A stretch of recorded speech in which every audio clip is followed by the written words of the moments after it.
This is Solo Travel Talk. Your solo travel advisor is Astrid Clements. The travel industry is always trying to improve, and solo travelers especially can benefit from some of the trends shaping up to take hold in 2019. Your solo travel advisor, Astrid Clements, has a keen eye for what solo travelers should know, what they should ignore, and what to get in on right away. I'm producer Katherine O'Brien. This version of Astrid's Solo Travel Trend Watch is sure to get you prepared for the year ahead. Speaking of the year ahead, be sure to stay tuned to the end because Astrid has an announcement for Solo Travel Talk. Astrid, you've mentioned in a previous episode that one real trend in the travel sector is simply more people are going solo. It really is, and I want to share just some statistics to kind of to hone in on, how big this particular travel style is becoming. We'll start with Google, the big search engine that everybody goes to that's on the internet. So, but Google searches for solo travel ideas. Anything dealing with solo travel was up 600% per last year. Oh my gosh! I mean that is amazing, and there was over 200 and about I'd say not 200 but 2.5 million solo female searches. Wow. That's not male and female. That's just solo female searches. Booking.com, they had a surge of 40% in solo travel searches, and their bookings were 1 out of 4 were for solo travelers. Facebook. Now, Facebook has different pages for travelers, girls who travel, solo travelers. There's one Solo Travel Society. That Facebook page has over 237,000 followers. Whoa. Yes, and it's millennials as well as baby boomers. And it shows that 75% of these followers are female and 25% are male. So there really is a strong female bias in the solo travel genre. But these solo travelers, according to Facebook, are mothers, they're business women, they're students, retirees, widowers, divorcees, professionals, that are basically still working men and women. So they're all different types of people that actually now are engaging in solo travel. Also, I want to mention just a couple of social trends because that shows you how solo travel and people who travel, how all of this is really the reason why it has changed. First of all, 51% of all of the wealth in the United States is controlled by women now. And, who controls the pocket makes the decisions on what to do with the money. Also, the single head of households is steadily trending up. And, just because people are single doesn't mean they want to stop traveling. So you're seeing now more people who are single or single heads of households. They're choosing to travel and to travel solo. Also, 59% of the solo travelers, they want to see the world and they don't want to wait for others now. They've just decided that, if I want to go, I'm going to go with or without someone. And the solo travel, traveler is 59% saying, I'm not going to wait for anybody to go. So that really shows you that the bias against solo travelers, or these are people that don't have anybody to go with or whatever, that's not true. They're choosing this. 45% of the solo travelers want the freedom to do what they want when they want. I mean, that shows you too that people now, they want to call their own shots and as much as they can. Another statistic is 46% of the people who travel solo take 3 or more solo trips a year. Now that is, I know it because I've studied the statistics, but I know to a lot of people, they don't realize that people who like to travel solo, they do it a couple of times a year. Family travel is usually one time a year. Couples travel maybe twice a year, but the solo travelers, 3+ trips a year is what a lot of them do. So women really now, because they're more educated, they're independent financially, they're beginning to they're just ready to travel, and they will travel solo. So I am focusing on the women because, as I shared with the statistic, there are more female solo travelers than males. But in general, the statistics really do prove that solo travel is a travel style of choice, and that's here to stay, and it's growing exponentially. Before we get into all the trends, do you have a particular trend that rises to the top of your chart? What trend are you most closely monitoring? Solo travel safety. Oh, okay. Really, this is the big one. And how I'm going to answer this question is I'm going to break it down into several different elements. Safe destinations, what destinations are trending that solo travelers consider to be safe. Then solo travel safety issues, how that plays into the solo travel trend, and then technology. I mean, technology really has helped the solo traveler stay safe. So there's lots of things now that are out there because of technology that are trendy and have helped the solo travel trend to really take hold.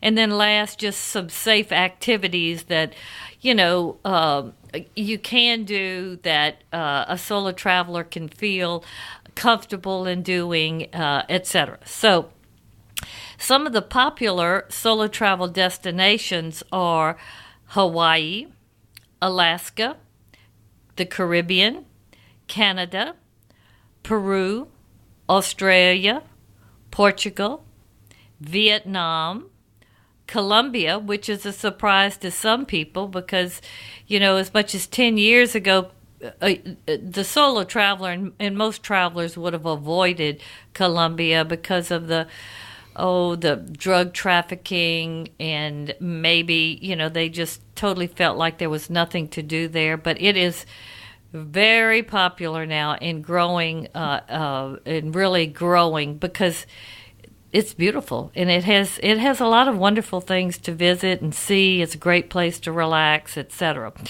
Also, Japan. Japan is big in 2000. On your list, too. Yeah, it is. I'll be going in 3 months. I'm so excited. My first trip to Japan, actually. Scandinavia.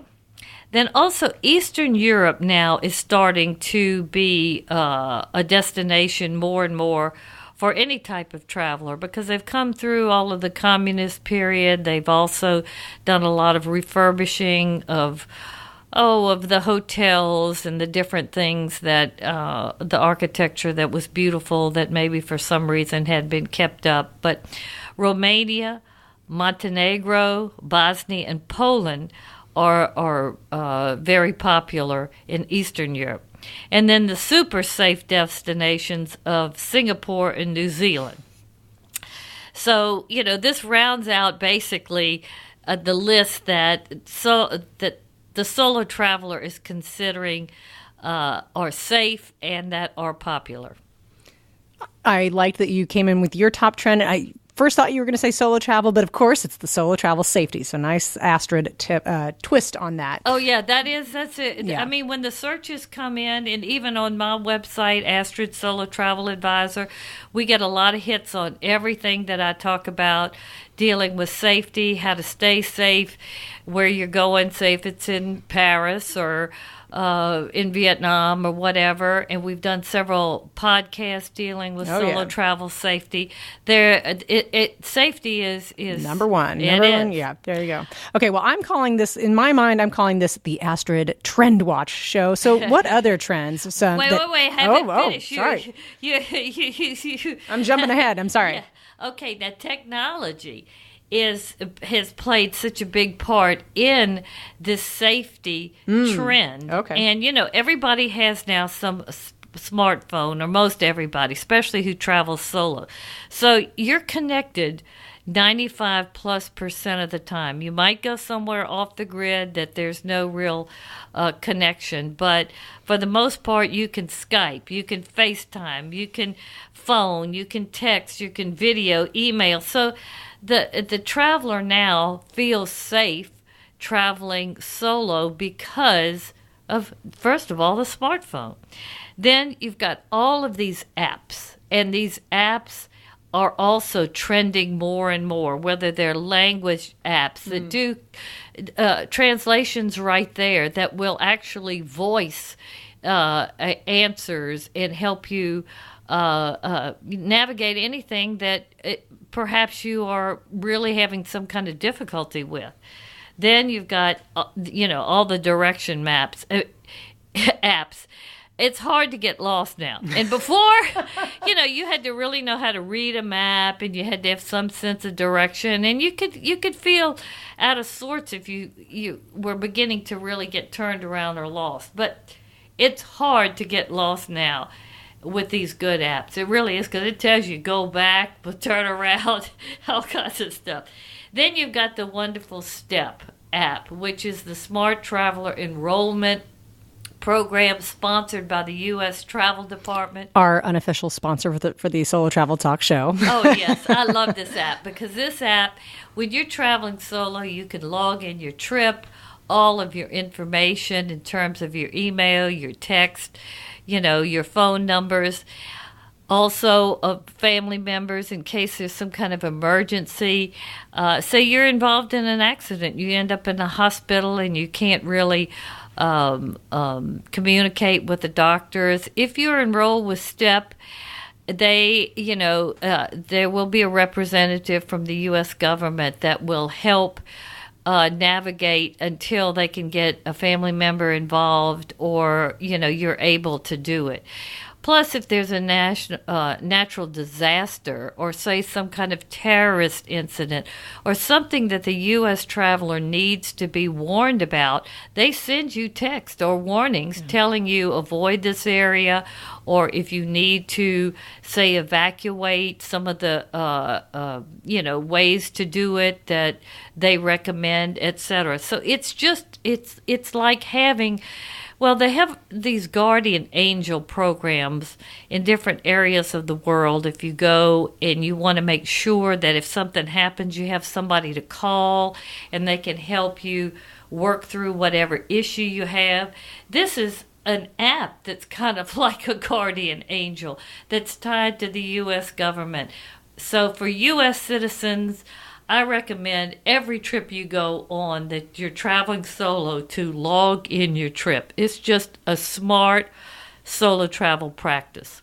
Then also now they have these personal alarm systems, these apps that if you feel like somebody is upsetting you, or you've had an incident, or you think all you have to do is put your thumb on this particular spot on the app, and it alerts the authorities and your loved ones. So, people, bottom line, feel much safer traveling with technology now, and that plays into this safety trend that I'm talking about. People want to know about this. They are using technology. They're going to safe places, as well as they're doing safe activities. I mean, a lot of people will travel solo and join groups that the activity has already been vetted, and they know it's solo friendly. Solo friendly. Like say going on a cruise, a river cruise. They know that the different daytime activities, whether it's hot air ballooning, which there is some risk in that if there's unfortunate accident with that. But for the most part, the vendors that these companies are using, they vet them because they surely don't want any kind of liability or something to happen. So solo travelers are looking for activities that have been vetted that are safe, okay? LGBT friendly groups. They want to know that where they're going, they're going to feel comfortable, whether it's the destinations or the activities. That's playing into the safety trend also. And we have lots of LGBT solo travelers. So this is all part of that growing trend that safety really is first for the solo traveler.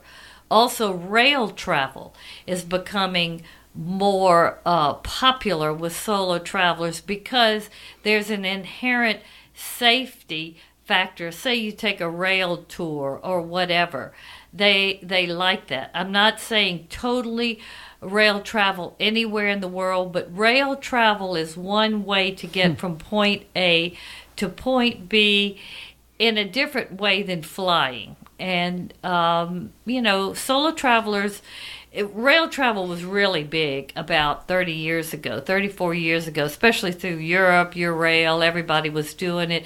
Then it kind of, petered out because you got EasyJet and all these very low-cost carriers that could take you. But rail travel is kind of experiencing a renaissance, and I think it will continue to do that. But solo travelers are picking up on using this as part of their safety logistics or whether a type of tour. So, I'm going to go into more specific types of solo, what I call interest trips, as, I share more of the trends in 2019. But bottom line, the biggest trend to date for the solo travel is staying safe while traveling solo. And I think this will, always capture, Catherine, the number one spot. I do too. It seems pretty. Yeah. It goes without saying that that's the biggest fear that the solo traveler has. They don't want to be alone, and, they want to be able to have a good time by themselves. But number one, they want to know that they're going to be safe. Okay, now, keep me waiting no longer. What other trends are you watching for 2019 that you think our listeners should know about? Okay, so now we've got the elephant out of the room. Yeah. Solo travel safety. We could go into the exciting trends that are evolving in the solo travel sphere. One of the real, I guess you'd say, types of travel that is coming into real dominance now is what I call transformative travel. And these are trips with a meaning. Solo travelers are not only looking for a good time, but they want to be enriched in their travels. The solo traveler especially wants to be enriched. I know everybody who goes, with their significant other or with their family or in groups of their friends, they want to have a good time with who they're with. So that's all part of the trip. But the solo traveler, they really want to be really, they want to have more than just going to a place, okay? They want to learn new things. They are interested in understanding different cultures. They enjoy meeting interesting people and developing new friendships that, only they could do if they were solo. If you're already with a group of your friends or your husband or whatever, you have less likely natural opportunity. You might meet some people, but you have more of an opportunity if you are open to it. And most people who travel solo do kind of have something in their psyche, I think, about they're interested in other people. So they tend to meet other interesting people. So that's very important. Bottom line, not the bottom line, but really solo travelers are interested in traveling with a purpose trips, whether it's adventure trips, reflection, self-growth, pure escape. Some of them just want to veg. Now, that's totally different than enriching, but that might be exactly what they need. They want to learn a new skill. They want to go on trips where they will come back changed and have learned something. And then another trend in these, travel with a purpose is volunteering. You're seeing many more trips now where solo travelers will go for 3 weeks and teach English somewhere, or they will help in some kind of way with... Build a school. Yes. And I think that's wonderful because that's bringing the world together. And if you do it solo, you really get immersed in it. But some of the venture trips, I mean, these go without saying, but there are more and more hiking trips and biking trips, water rafting trips, mountain climbing, running marathons. I mean, there are all these trips that are geared to specific types of adventures that, like I said, are pretty well vetted, and they're geared to solo travelers. They're not just geared to couples or families or whatever. So that's big. Then there are immersive exploration trips. And these are trips that are in the act of discovery that basically enlivens your senses, like, going to a dude ranch. And you're out on the plains, and at night you're, around the campfire, and you're riding horses. But it's an immersion into kind of a whole ethos that you're not going to do if you live in New York City. And then also like glamping, and then maybe going hunting. But this is escaping really into nature and the out of doors. Doesn't have to always be into nature, but a lot of these immersive types of adventure or exploration trips are. But the solo traveler that's going on this, they're looking for that element of discovery or surprise. They like to challenge themselves. And when it's all said and done, they have a sense of accomplishment. So this is something that is trending very strongly now. So, the solo traveler just doesn't want to be a tourist. Right. They're changing into an explorer, which that is exactly, I've always thought about myself. I'm not a tourist. I've never liked to just tour. I like to explore. I mean, I must have some kind of Marco Polo, DNA in me somewhere, because I love to go to a place I've never been before, walk down streets I've never been before, eat in restaurants that I just love being somewhere else and exploring. And that is something that many solo travelers are looking to do. They're not looking quite as much as being in a control group or with controlled activities. They want to, explore and experience things in all their senses, I guess you would say. Another trend in this transformational section or type of solo travel is wellness solo travel. And, this is very much a transformative type of travel experience. It's not just, say if you want to go to a spa, it's no longer just beauty. Most of the people who do these wellness or these week-long spa stints, they're looking for also some personal growth. On an emotional level, on a mind, body, and soul focus. Because they're looking to feel good on the inside, from the inside out, basically. So you'll see there's quite a few after the divorce retreat or grieving weeks where you go to a very nice spa or resort and they have breakout sessions and counselors, etc., where you can deal with some of the things that you haven't had the time to deal with, or maybe you didn't have the right person to, and you can go and just be be maybe with others or just yourself. So these are becoming more and more popular. As well as, getting the spa and the massage, yoga and Pilates, some hiking in. So there are a lot of different types of these mind, body, soul focus weeks or long weekends, getaways that people are seeking. There's also a trend for digital detox retreats where people go, they get off the grid, and they stay off the grid for a week. Sounds glorious. No, let me tell you, this is, for a lot of people, this is not easy, but they wanting to do it just to get back in touch with just feeling good without the phone. So I know Rancho Malibu has a good program for this and should be very nice.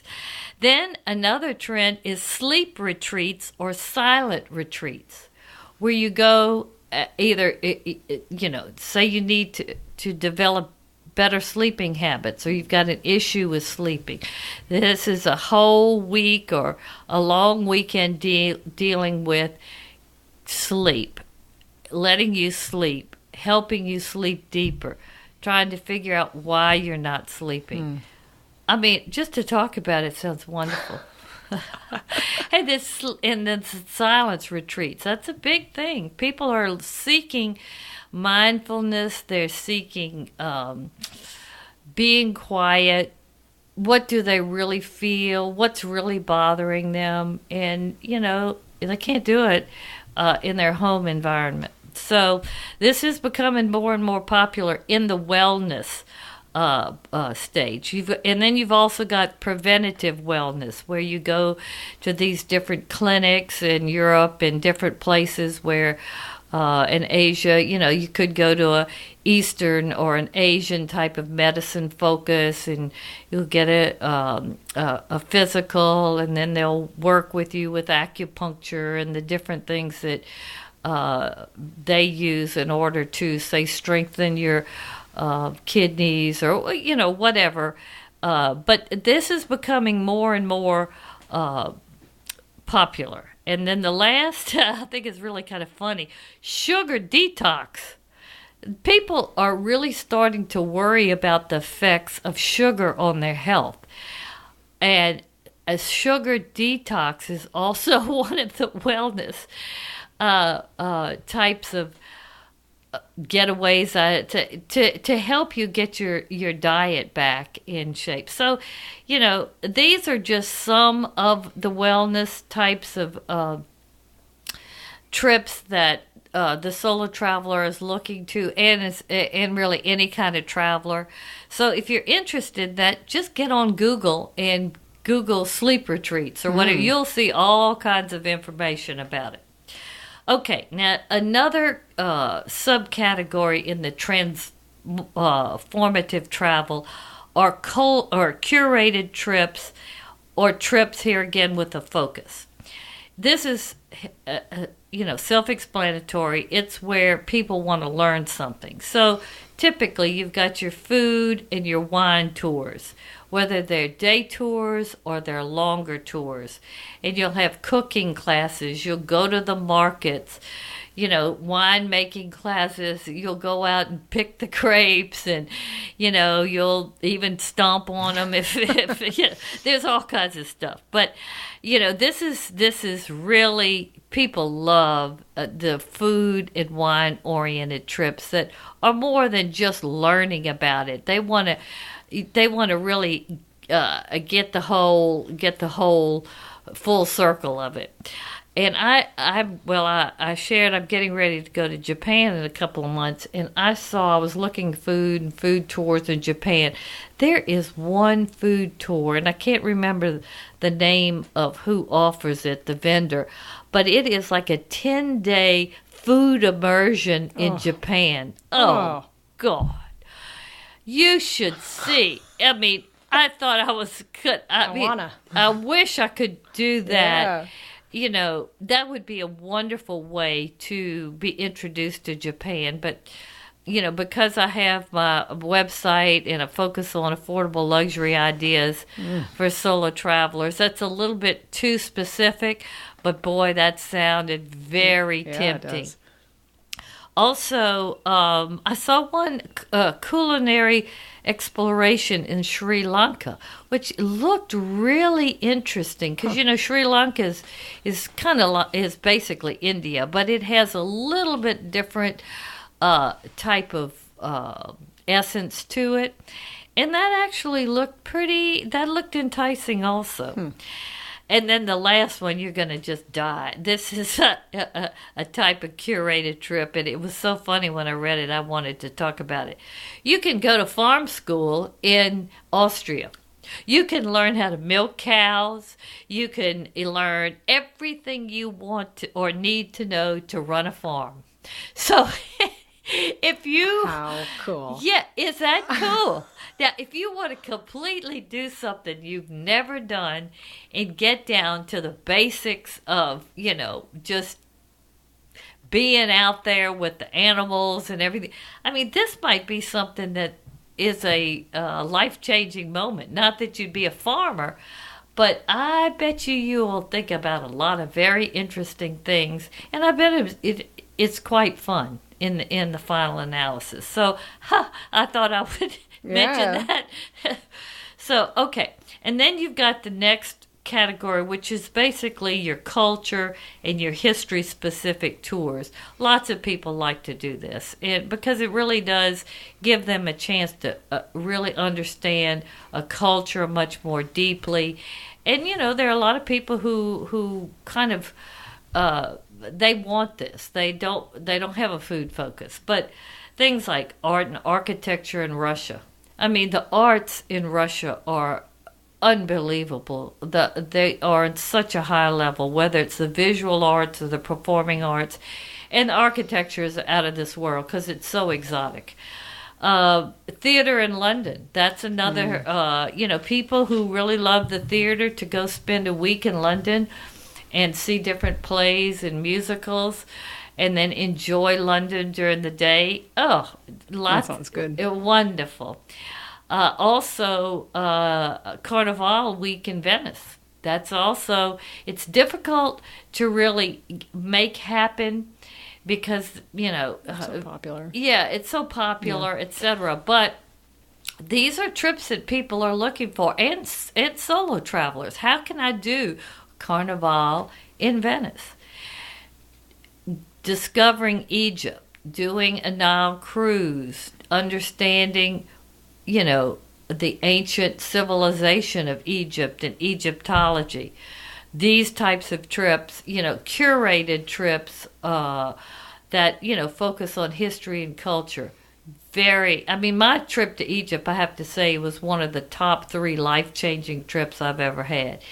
It was unbelievable in terms of what I was seeing, the things that it was making me think about, the grandeur of everything, and the way civilization was so long ago.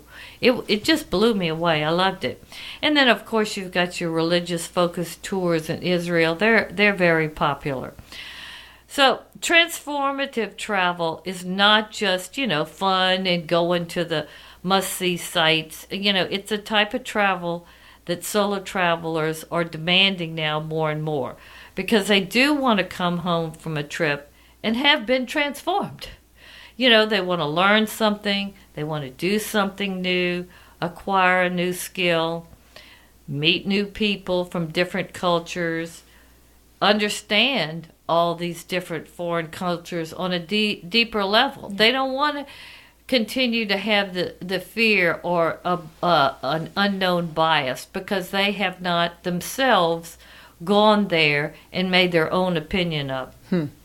So the food, the customs, the music, the arts, all of that goes into, experiencing a new culture. So doing is now it and not just going. People want to be enriched they want to travel with a purpose. Okay, another big trend, that was transformative travel. Now, another big trend are trips to forgotten destinations or less traveled destinations, which they call off the beaten path. Okay, this is really somewhat a direct reaction to over-tourism, which this is a horrible phenomenon now that is plaguing some of the traditional travel destinations. You just think of traffic jam. That's Paris, London, Rome, Venice, Florence, jammed with people. And if you go in the high season, you just know it is not going to be the type of trip that you would have if you'd go in the off season or even in the shoulder season. But unfortunately, the cruise industry has expanded so much and the ships are larger. And oh my gosh, in these places, they're deluged with all these tourists. So you've got crowded streets. All the hotels are much more expensive, and the restaurants even. And it's hard to get reservations, the long lines at sites. I mean, it's like Disney World at Disneyland. Oh my gosh, you got to wait 3 hours to get in to see something. As well as it's just heightened stress for everyone. So, these off the beaten path destinations, people are choosing now more and more because they don't want to go where it's overrun with tourists. So here's the list where people are starting to really enjoy and go that are considered off the beaten path. Colombia. Cartagena, I just went to it, and I must tell you, Cartagena is one of the... I love that trip to Cartagena. The Caribbean music and food, the architecture, they've just... For about the last 6-7 years, a lot of people have gone in and redone these gorgeous structures that have interior courtyards and these beautiful boutique hotels and they have a vibe down there that is just really, well, it's Caribbean, but it's got a sense of Spanish elegance to it. Love it. Russia is also an off the beaten path place because so many people have a bias that it's unsafe, that it's unmanageable, that I don't know, I don't think I'll have a good time there. But more and more people are putting those I call media biases or whatever to the side, and they're choosing to go to Russia. Now, there are certain ways that I believe you should experience Russia that make it much easier for the solo traveler. And if anybody wants to know how I do Russia, I've been there 4 times and I love it. And I have the most fabulous contacts that can make anything happen in Russia. So if you would like, my expertise, just, comment in the comments section or email me at astridtravel.com, and I'll be happy to help you. But Russia is one of them. Antarctica, that's becoming more and more an off the beaten path that people are going to. Freezing to death and all. But they are wanting to see the penguins and the glaciers and that terrain before it all melts. And we're all flooded. Canada. Now, for us who are Americans, we don't think that's off the beaten path. But Canada is really not a place where there's a whole lot of tourism. There is in some places because here, again, the cruise ships. But you've got a lot of, from the east to the west coast, there's a lot of beautiful nature in there. There are a lot of different things that people are beginning to really enjoy in Canada. So it's one of those kind of off the beaten paths that people like. I mentioned Eastern Europe. Yes, people traveling to Eastern Europe as well as the Baltic states, which were actually part of Russia, but they're not, connected to them as part of, their governmental sphere anymore. Tourism is definitely growing there, and solo travel is growing there. Mexico. Mexico is kind of similar to Canada. You know, it's in our Western American sphere, and it's close. But Mexico, you know, some people feel like it's not safe for solo travelers. There are some safety issues in certain places. There's certain things that you need to do to make sure you don't make yourself vulnerable. But Mexico is definitely a Oaxaca, San Miguel, you know, Tulum. Mexico City. Yeah, Tulum. Mexico City is the big one. But all of these places now, they have fabulous food culture, wonderful arts, very affordable. You have a great time. I mean, I love Mexico. Scandinavia, but Scandinavia in the off season. Do not go in the high season. Go when it's cold. Look for the northern lights. I mean, get on a husky. You know, I mean, snowfish. The bottom line is, or ice fish. People don't go to Scandinavia quite as much as they go to these other places. So there are lots of beautiful things in Norway, in Finland, Denmark that, you know, are really off the beaten path. And people are going there more because, here again, it's safe there, or for the most part. Egypt is definitely considered off the beaten path because it had such a... people were really afraid for safety, but they are doing so much to try to make that a non-issue. And I went several years ago. I did not feel at all unsafe. Now, I must say, I went with the Uniworld group. I went on a Nile River cruise as well as we did Cairo, and I felt super safe. But they had a lot of safety built into protecting the travelers on the tour, as well as, you know, the riverboat itself, etc. But Egypt is considered an off the beaten path, even though it has, you know, all these wonders of the world. So, but it's becoming more and more trendy to go to, and even for the solo traveler. Morocco, another wonderful off the beaten path, great trip for solo travelers. You must do it with certain safety, you know, practices. But, well, I've only been to Marrakesh, and I can tell you I never felt unsafe in Marrakesh. I loved Marrakesh. Maldives is another one, Sri Lanka, and Israel and Jordan, but only in the off-season. So those are considered kind of like off-the-beaten-path destinations that have a lot of things to experience. I noticed about that list, Astrid, it seemed a little bit like there were, and you touched on this, some of these countries were considered too dangerous for a while. So it's maybe they were like completely off the shelf, and now they're kind of coming back into their own. Yes, and I think probably because tourism is such a valuable economic driver, and then technology. The fact that, you know, people are connected, it's harder for things to happen to lots of people. You might have incidents like, you know, some unfortunate terrorist incident, or, you know, some kind of something.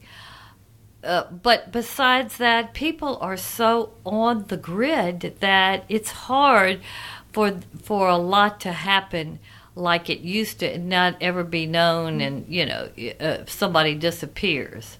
So, you know, that's changed a lot of this, and people are beginning to stick their toe in the water for sure. Okay, the next trend is what I call the back to your roots solo trip.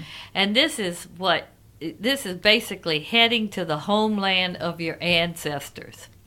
Now, I actually discovered my own back to the roots travel experiences. Well, first of all, my mother was born in Berlin, Germany, and my whole family on that side obviously is German, or used to be Prussia, and some of the family. But, you know, I grew up in this half European, half American household for, when I was very young. So I always, I was so interested in knowing what my grandmother did when she was a child, and where my grandfather's farm was, and how he grew up, and so I was always so curious. So some of my original solo travelers went back to seeing all of these things, and then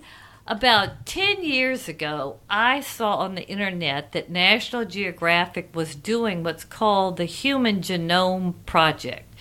And this was a project that they sponsored where they offered DNA. Well, you could buy their DNA kit, and it would show you how your mitochondrial or your patrichondrial, and I hope I'm saying those two words right, DNA traveled from where it started in Africa.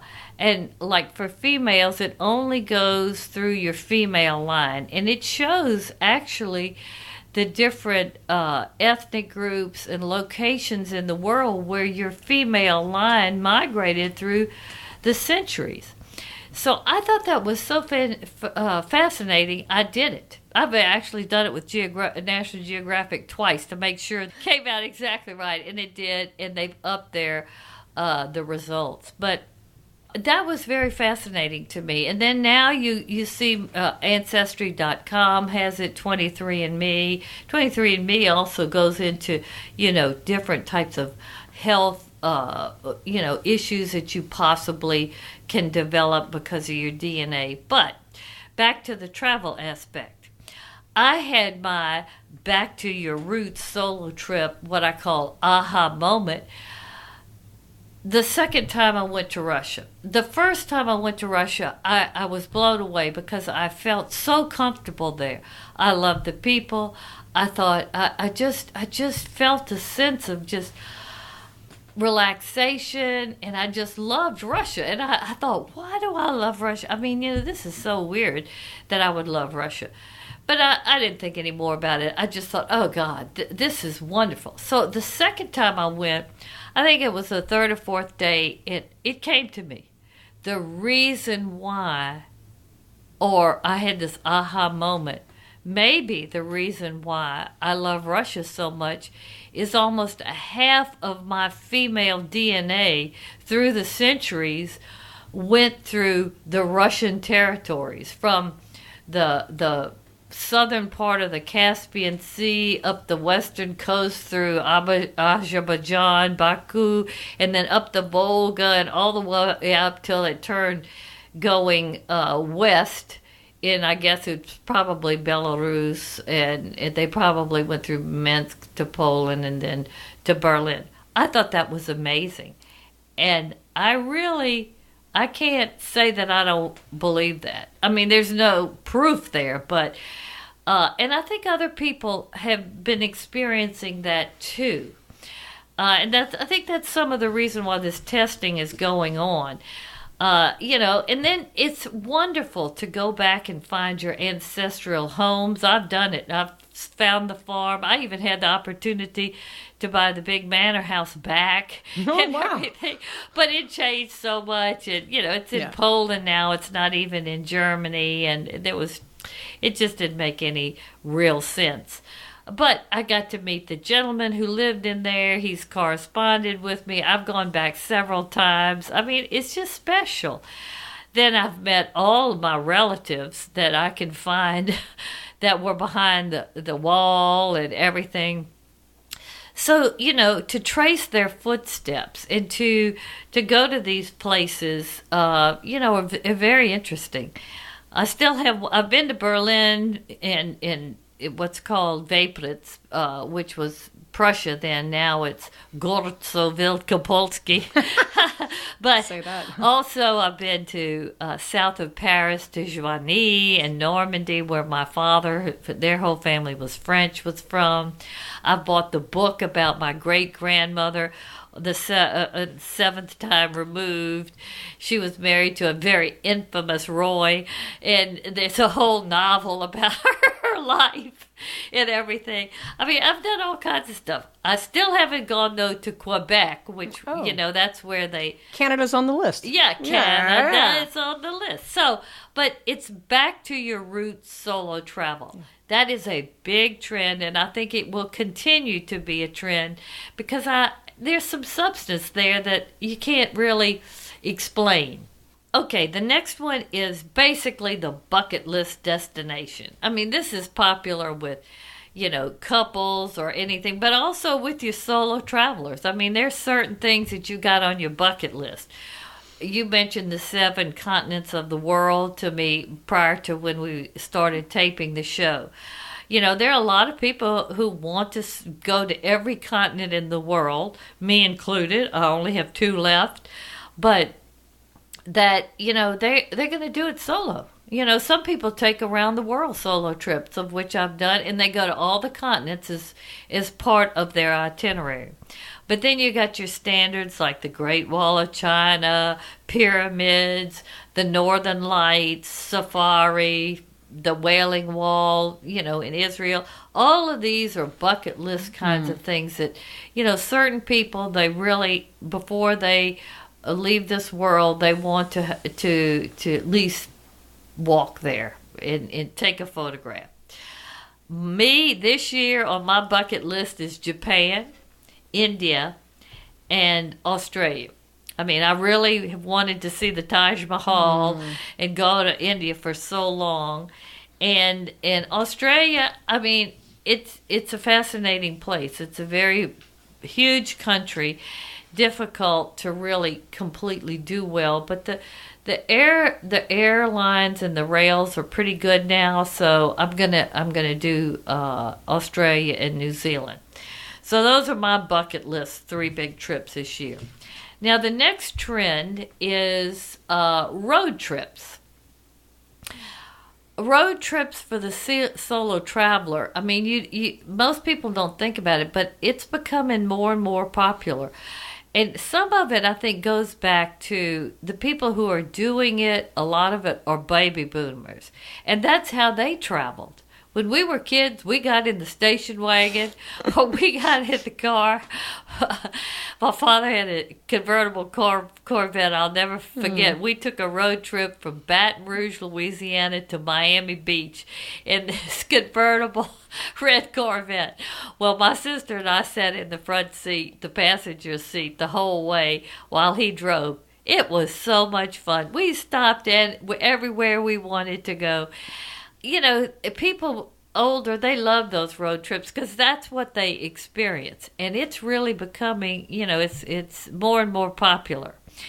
Some of the examples are people like when they go to Iceland, they will rent a car, and there's one road, it's called the Ring Road, and goes all around the whole island of Iceland. It takes you about 5-6 days to do, but they're beautiful natural waterfalls and volcanoes and moonscapes and all kinds of whale watching. And there's so many different things that you can experience on that. Lots of people are doing that. Now, I personally, a couple of years ago, took a 6-week road trip from Miami to Maine. And I must say that was one of my all-time favorite trips. And I did this because, I've always wanted to go to the Hamptons. I've wanted to go to Kennebunkport. I've wanted to go to Cape Cod. I've been to Savannah and Charleston, but I wanted to revisit those wonderful southern cities. Also, St. Augustine. I mean, places that, you would only go to specifically on a vacation. I went from, like I said, Miami, saw that beautiful Caribbean of modern culture, and saw all the different cultures as they changed going up the East Coast in terms of people's dress, what they ate, the architecture, the music. I mean, I loved it. I came away was just saying, America's awesome. I mean, it's just awesome. And that's an awesome trip to take. And I've done a podcast on it. I've done a couple of blogs on it. I have many more blogs to do, but I can only, there's only 24 hours a day, and I do have to go to bed sometimes. But they're also like shorter road trips, like the Bourbon Trail in Kentucky, people like. Lots of people now are renting cars in Europe, like in going through specific areas of France, like in the Champagne area of France. Fabulous for wines, champagnes, and foods, and all of the little French roads and the different. It is like you just feel like I don't want to go home. The food's so good here. Everything, the air's so clean. It's so beautiful. It's so earthy. People love to do that, and they're doing that. And I think one of the reasons why the road trips, when people do it, they like it, especially solo. You know, when you do it with somebody else, you've got them. In certain places, certain times, it's very enjoyable. Usually the family trips are maybe not as enjoyable because they're all everybody's personality, but after it's over and said and done, it's a wonderful memory, and you should do it. But a solo road trip is great because you have time to think. You're with yourself, and you can see everything, and you are filtering things, I think, on a more aware, because your senses are more aware. They're not being... Your focus is not being taken away by what somebody's saying or feeling or what they, want you to do or whatever. So, I mean, you can go at your own pace. You can create your own route. Stop where you want to, see the sights, and I'm always saying park where you want to, because that's one thing. When I go with my husband, he's always trying to tell me where to park. That's ridiculous. I'm driving. I know. I'm going to decide where I want to park. But it's those kinds of things. So, and I'm thinking about, if I have time, if I can't do it this year, I'll do it next year, going through the Texas Hill Country. This is very beautiful in the springtime, and I just... got a brand new, beautiful standard poodle, and I'm thinking about taking her because she's already very well trained, and they used to show her, so she's used to traveling on a solo road trip with a dog, and blog about and experience what it's like to travel with a pet solo. So, Flirty Girl, get ready. That's her name. Isn't that cute? Okay, the next one, and this has been around for a while, but it's still very much a trend, are the girlfriend getaways of women together, whether they're single or they have a significant other, traveling in small groups, just getting away, and having fun, whether it's beach getaways or they go to a specific event, say Mardi Gras or Jazz Fest. But they'll do it they'll be solo, or or they're not bringing their significant other, or they're not, they're coming together as a group, but they really are by themselves. But they're doing it in a very small group, not a big tour or anything like that. The next one is what I call Bleacher Trips, and this is combining a business trip with leisure. And this has been around, but it's becoming even more popular. There are a lot of women now that are traveling for business, etc., and they are staying, say, a couple of days after a conference or some meetings. They're trying to blend, this opportunity to see new places with they had to go for business. I know that's one of the ways that I developed my knowledge of solo travel, because I did a lot of travel through the United States because I have been on a bond authority for a long time, and when we weren't doing anything that we were supposed to, or I'd stay a day later or whatever, I would go to museums, I would see sites, all kinds of things. But that a lot more people are doing that because they have the opportunity to do it. And then there's also the phenomenon of the Digital Nomad, which these are real solo travelers who are traveling and working when they're away from home. there are lots of, especially the millennials are doing this. They're basically working while they're traveling. So they could be in Dubai for a month and they're, doing their work 5, 6, 7 hours a day. And then after that, they're going out and, sitting in the cafes at night or whatever. But you can see them in Bangkok, Hanoi, London, all over. And it's something. And that's what technology's done. So, Catherine, but these are the new, what I call solo travel trends that I think people are embracing. There are others, but these are the ones that I really saw that I could speak confidently about. Well, and all of them are very interesting, and I can only imagine our Solo Travel Talk listeners getting kind of excited for the year to come with all these sort of the developments that are happening, and all of these developments offer a little bit more opportunity for our solo travelers. Yeah, to have wonderful trips, to make the trips worth their money and their time. So just get on Google and start blogging different topics. Go to my website, Astrid Solo Travel Advisor. Just Google astridtravel.com. You'll see all my ideas. You'll see how I've done Paris solo so many times and how I went around the world solo and to kind of help you conceive what you could do or what you would be comfortable doing, etc. Re-listen to every Solo Travel Talk episode. Oh, yeah. We've done over 100. We have. And that will be my natural segue. So we promised everybody there you have an announcement about Solo Travel Talk. So what are you announcing today? Okay. Well, in planning for 2019, I personally had to take a hard look at the goals for my website, Astrid Solo Travel Advisor, and its continuous development, because it really is a complete brand. So, for my listeners who don't know or not familiar with this, because I talk about my website, etc., and my blogs and my videos and everything that I'm doing with it.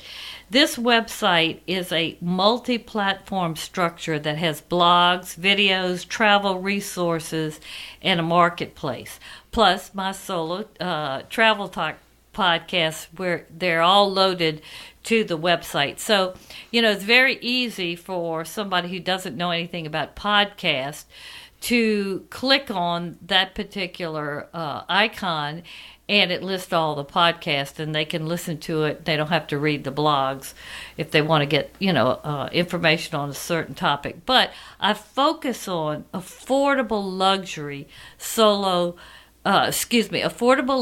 ideas, products, and services for the solo traveler. So that's been my focus for this website, which I launched in 2016.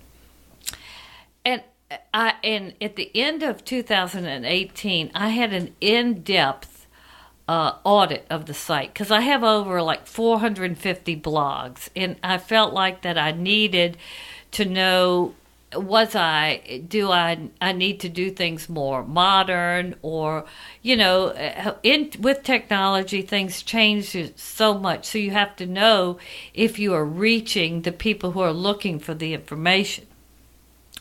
Well, one of the results of the audit was that myself and my staff, that we needed to spend some time updating the over 450 blogs. And they, the firm that did the audit gave us, a 20-step sheet that we have to make sure everything has. And a lot of the blogs really didn't have that. And I didn't know, or we didn't know, that they were so key for the different algorithms, etc. So we made a commitment to go and to update all of them. Now, you can imagine this is a gargantuan task, but I'm happy to say that we've already completed 150 of the blog revisions.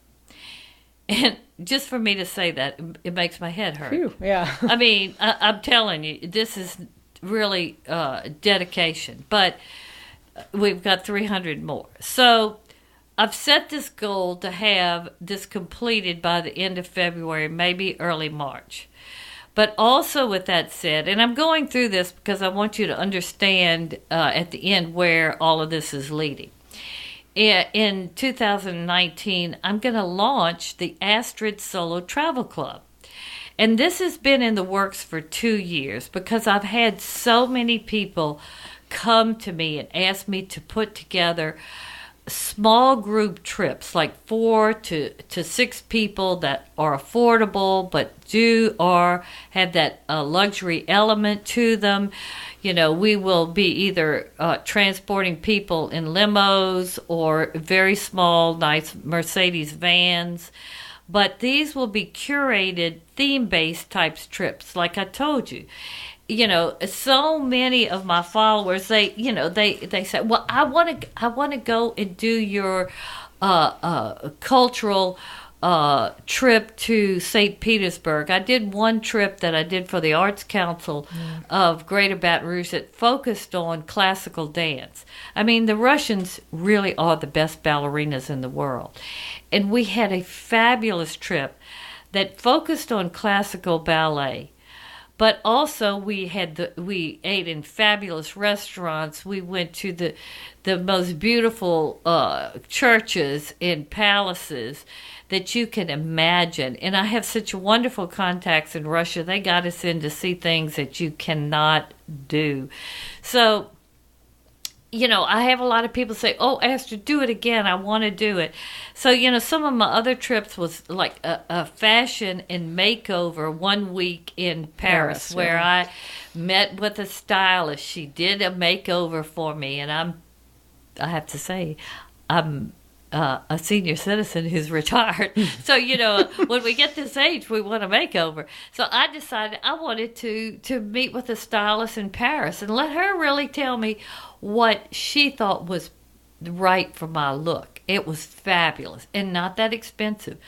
But I had 2 other ladies that went with me. They're my very good friends, and they were my same, you know, we're all in the same stage of our life.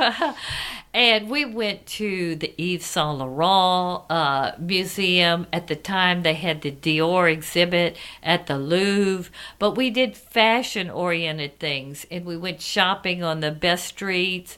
We also made our own perfume. We went to a vintage an evening where there were high-end vintage vendors. Oh, it was wonderful. So this trip was focused on fashion and, you know, seeking your style, whatever. Oh, it was wonderful. And lots of people said, oh, Astrid, go back and do it again. Yeah. So I want to do it again for others. Then, you know, Cartagena was such a wonderful trip that I took in 2018. You know, that's a perfect place for a long weekend, 4 days of food, music, and just Caribbean, what I call rejuvenation. Oh, it's a beautiful place. And also a food, shopping, and cultural immersion in Marrakesh. Fabulous. I mean, Marrakesh is such an exotic place to visit. There's so many different things to do there, and very affordable. So my plan is to start offering at least 2 trips by the fall. So, you know, and then repeat these trips at different intervals and, you know, set them up to where they can repeat themselves. But, you know, the development of a travel club will also take a lot of my time to really start it properly. Plus, my staff and I will also be updating and revamping my marketplace on the website because it gets a lot of hits. And I'm not really, it's not to the standard of my liking. So, you know, and then one more other thing. I know I'm just talking to you, but I want you to understand what I'm all about. You're showing behind the curtain what here. My brand is about, because it's going to affect Solo Travel Talk and how we blend it all together. Because when I travel, I meet so many interesting people and I get them on the show and this kind of thing. But, you know, myself, I'm a big traveler. Yeah. I mean, I have the 3-week trip to Japan in the spring. I'm doing a short kind of Bleacher trip to New York City in May, another Bleacher trip to Denver, which will be about 4 days, then a 3-week trip to India, and a 3-week trip to Australia and New Zealand. So, I mean, that's a lot of traveling. All of these factors that I've just shared, I mean, my time management for 2019 is a serious issue for my solo travel brand. So I've done a lot of soul searching. I've talked to Catherine at length, my wonderful producer and my staff. I really currently don't have the time to do an episode of Solo Travel Talk every week for the next couple of months. And maybe kind of off and on for the year. So, listeners, with that said, we're not going anywhere. So Solo Travel Talk will not cease. But I'm going to have to adjust the broadcast scheduling for the show. We are going to go to what's called a seasonal format, or some type of podcast scheduling that we're still talking about. But the seasonal format will probably be, we'll have 5 to maybe even 10 podcasts about how to do, how to dine solo, or, how to seek medical attention when traveling, or how to avoid this. How-tos would be one. Then also we might take a specific topic like, say, LGBT travel, safety as, LGBT traveler, all kinds of different helpful hints when you're traveling if you're LGBT solo. So there are lots of different things that, we're thinking about focusing this seasonal scheduling on a specific topic. But with that said, to help us better prepare for our future travel talk, what I would like our listeners to do is to tell us in these next couple of months when we're doing basically our, I don't want to say reruns, but to a certain extent they are, but they'll be updated. That what topics are you as a solo traveler interested in hearing more about? Because we want to, gear our show to what people are most interested in. So Solo Travel Talk is going to continue because I love doing this show. And I've loved watching the audience grow. And, we have people from, I think it's now 78 countries. It's amazing. That have tuned in, that tune in regularly. Yep. It just blows my mind. And I think the podcast platform is so wonderful, and it's growing also exponentially because people don't have the time to read anymore. They might lie in their bed and Google a little bit, but they are in their car a lot, or they have their earphones on, and they're cleaning their house or something. They're multitasking, and they can listen to a podcast. So I'll close by saying, keep listening. And keep on the lookout for our future announcements on our broadcast schedule. And continue to like, share, and subscribe to Travel Talk. Thanks for your continued support. Listeners, like Astrid said, we aren't going anywhere, but things might be shifting in the upcoming 2019 year. But we will keep you in the loop because we are so grateful for our audience that we have built, and that we really know, how Astrid was saying, trends are changing, so that's why podcasts are growing. I also like to think we are part of that move for authenticity, is that audio and podcasts are really a relationship builder, and we're so grateful for you to be listeners. Astrid has an amazing resource page on her website, astridtravel.com, where you can find some of Astrid's resources for you, the solo traveler. This podcast is available on Apple Podcasts and will continue to be, SoundCloud, Stitcher, Spotify. We love Spotify. any fine place that podcasts can be found, including Astrid's website, astridtravel.com/podcast. Thanks for listening. Thanks for everything, our dear Solo Travel Talks listeners, and we'll see you next time. Thank you for listening to Solo Travel Talk. Follow Astrid on Instagram, Facebook, and Twitter. To learn more about Astrid or Solo Travel Advisors, visit our website, astridtravel.com.